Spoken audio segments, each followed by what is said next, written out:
let's go through this problem then. How to set it up, how to solve it. It does, I was a bit confused to start with about how it followed on from the exercise, but it does. So let's see. We're going to check with our bearings, just check you fully understand the bearings. So we've got multiple parts to this problem to do with speed, distance, time, that kind of thing. But we've got to set up a diagram first. So it says, the fact that it's single engine doesn't matter, but we are on flies due north for an hour and 18 minutes at an average speed of 110 kilometers per hour. So we need to know how far that is. So they go due north, so from a starting point they fly, symbol. So we fly, so it's in the text. Oh yeah, okay. So we'll come back to it. You can see. Right, so we're flying due north, and then you'll know, guys. Come on, why am I talking to myself? Okay. You'll know that I think we started talking about. It says it then turns and flies at the same speed, but on a bearing of 130. You'll know what that means. Correct. So now it's going like kind of southeast. Okay, so a bearing, if I change the colour, so wherever you're at, which we're at here, you start north, okay, and then you turn through whatever degrees you've been told, but it has to go clockwise, and we go through 130 degrees, so that's the next point of my journey. But bearings are always measured from north, okay? And we're measuring clockwise, so we know that's 130 degrees. That's from this piece of information, okay? So this was a starting point. This is where we are at this stage. Now, it's just a rough sketch, but we need to, first off, we're going to say, how far has the plane travelled? So how do we do it? Well, step one is 1 hour, 18 minutes at 110 kilometres per hour. So go on then, talk me through. How do you work out the distance travelled? Correct? Remember in physics like 2 years ago, we learned the magic triangle, which is D over S times T. And if you want to find any of them, you just cover the letter, and then the other two is the equation.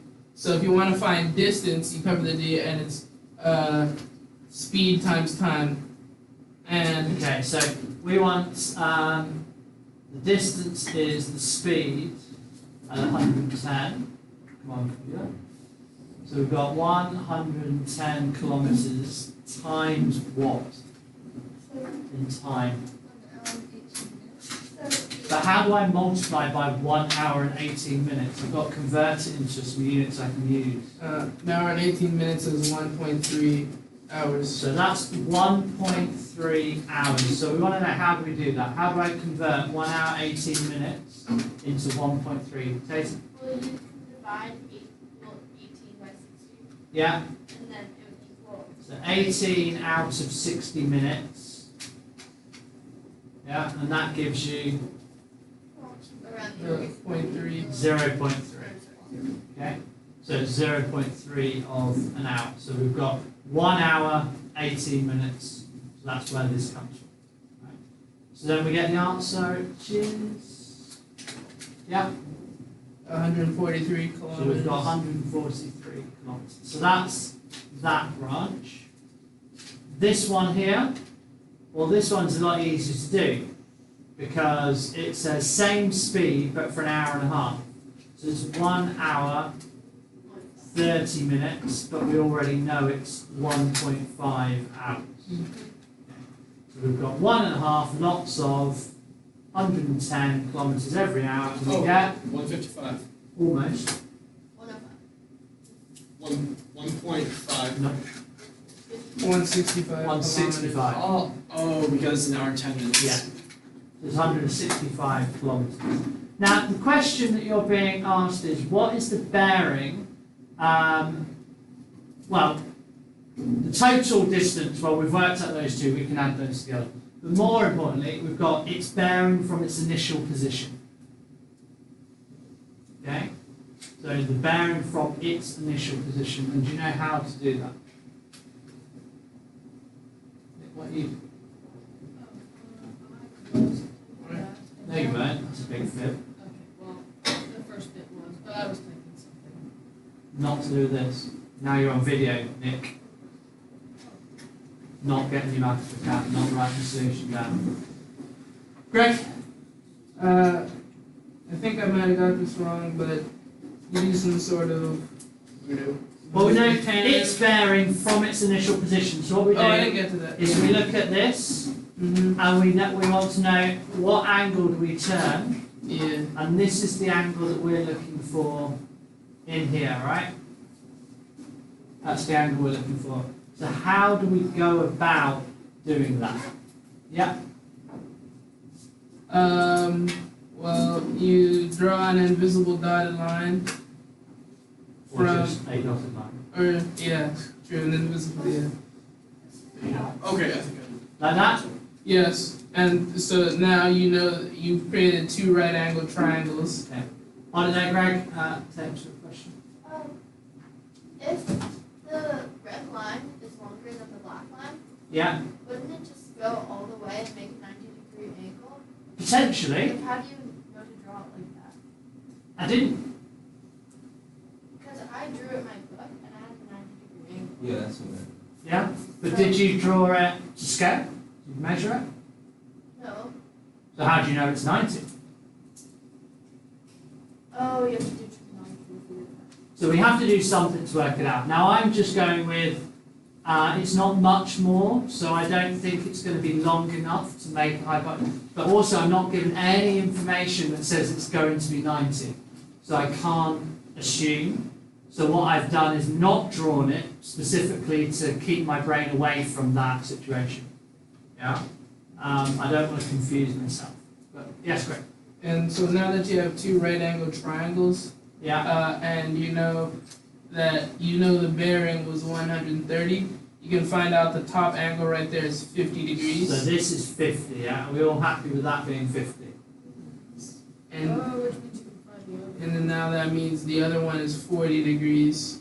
Well, and yeah. Well, I can work this one out, yeah, but only up to that dotted line. So yeah. And then you do 10 to find the dotted line length. So we're going to work this length out, yeah? Yeah. How can I do tan? when you do. Oh no, sorry, you When can't you do do 10. sine? Yeah. Yes. So sine of 50 equals opposite or hypotenuse. Okay, so good. So let's do sine of 50 equals this dotted line. Should I call that x at the moment? Yeah. X over 165.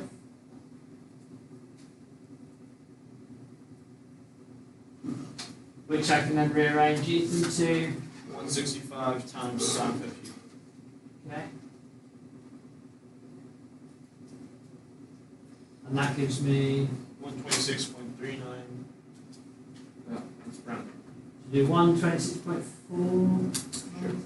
Does that make sense in the context of it? 126.4 makes sense, okay? Yeah. Right? So we've worked out that. I mean, we still haven't got that angle yet.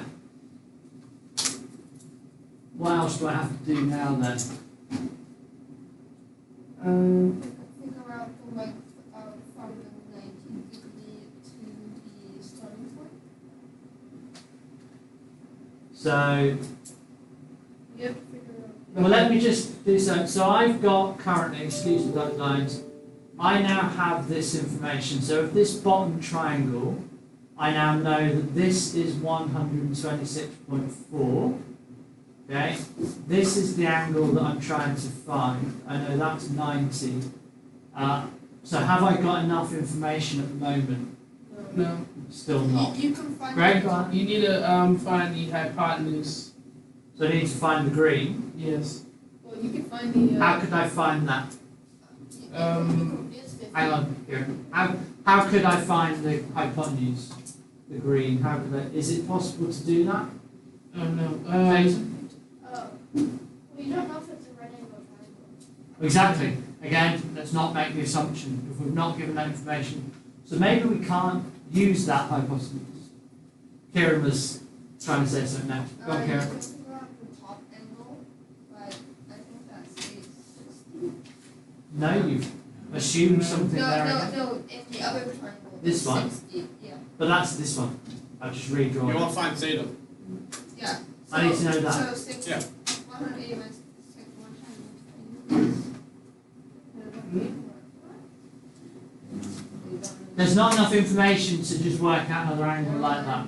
T-Bone? You can find the center of the leg of the triangle by first find the distance from the 58 degrees angle and the Okay, so what we're going to do, we know this whole length is 143, is that what you're going to say, mate? So I can use this length here, I can work out part of it and then subtract it, can't I? Oh, yeah. Yeah? Mhm. So let's do that then. So what have we got? Sorry to interrupt. Can we borrow 2 calculators, please? They're down there if there aren't. Okay. Got it. So we've got this other triangle, so we're going back to. Sorry, I'm drawing everything in funny order now, so I'm going to draw that. The information I've got on that top triangle is this is 165. We know this is 50.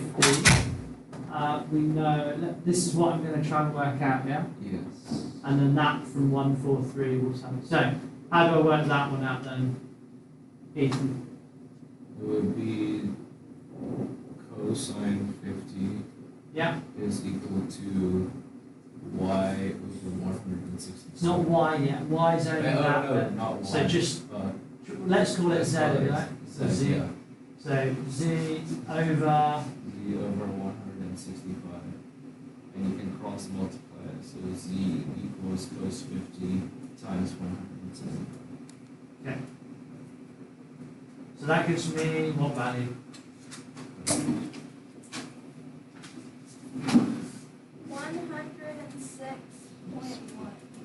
106.1. So I think that's up here. So I'm going to go back up to my literal diagram and put it up here as 106.1. So y then will be 143 minus 106.1, which is 36.9. 36.9. Okay, so that's the y value. Alright, so now I have enough information. Okay, I do have enough information. Right, so what am I going to use to now solve this final bit? Inverse tan. The inverse tan. Okay, so it's going to be the tan. So I'm going to do, so tan of theta equals, which one over which one? To 126.4 over 36.9. So then I do theta is the inverse tan of that. So it's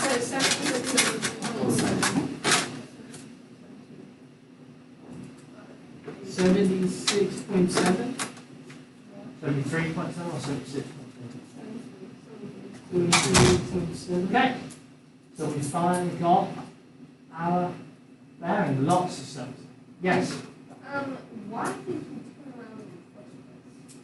why did I what? What, like, this isn't the service, but why did you turn around in the first place? To create this triangle so we can do this problem. So Yeah, for why- instance, I could be at an airport, so this could be my airport A. Because if you broke down, then. Well, let's say I fly in this direction, and then I fly in that direction. Why might I do that? Well, the one idea that I've got is because I remember a Top Gear episode that I watched, and James May flying in his little single-engine airplane couldn't go over a certain altitude, and there was the French Swiss Alps in the way, so he had to go round the mountain. Top Gear is sick. Or it's also Yeah. like I like the new one though. sailing, you can't go right into like the wind. You have to like. Yeah, exactly. If you were on a boat rather than an airplane, yeah, you're attacking upwind, aren't you? So you can't go straight. But And also, yeah. Tim thought he was going fighter right. jets, certain fighter jets can refuel midair, but the plane that they have to refuel in can only fly in the same direction while they're fueling. Yeah. So maybe they fuel in return and go wherever they Yeah, need. I mean, there could be lots of reasons why that turn was made. But what's important then, for instance, is if the guy in the plane is in contact with his radio tower, okay, and says, I've done this, this is what I do, right? Tell me how to get straight home, Oh, okay. right?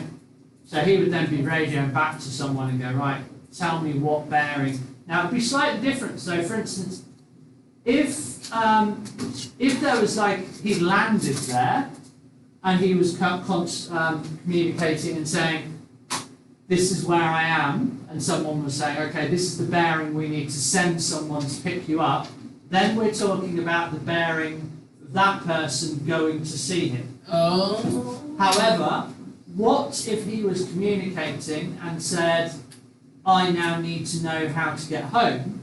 He'd be then looking at, what bearing do I need to go on to get home? Wouldn't it be So that is a real other question. What could we work out that bearing instead? would it be the It same would be divide like- subtract or like 360 divided by the Well, let's have a quick look. So we've worked out before that this was 130, this was 50, this we've just worked out as 73.7. Okay. We're now trying to work out this bearing here of how he can, which direction does he need to turn to come home? That might be a question. So any ideas? Wait, Right. this is the bottom. I think maybe wouldn't it just be Right, 73? so sorry, let me just confirm Greg, before you go any further. This is the initial problem. I've redrawn it, okay, yeah? sorry. Not just the two separate things. So we've now worked out the bearing that he would, someone could get to him is 73.7. But let's say he wanted to go home, we've got this big angle. So, Greg, Would it not just be 73.7 subtracted by 360? would it be? It would be. It Well, would work that out. What do you get? What does it get? 286.3. Does that make sense?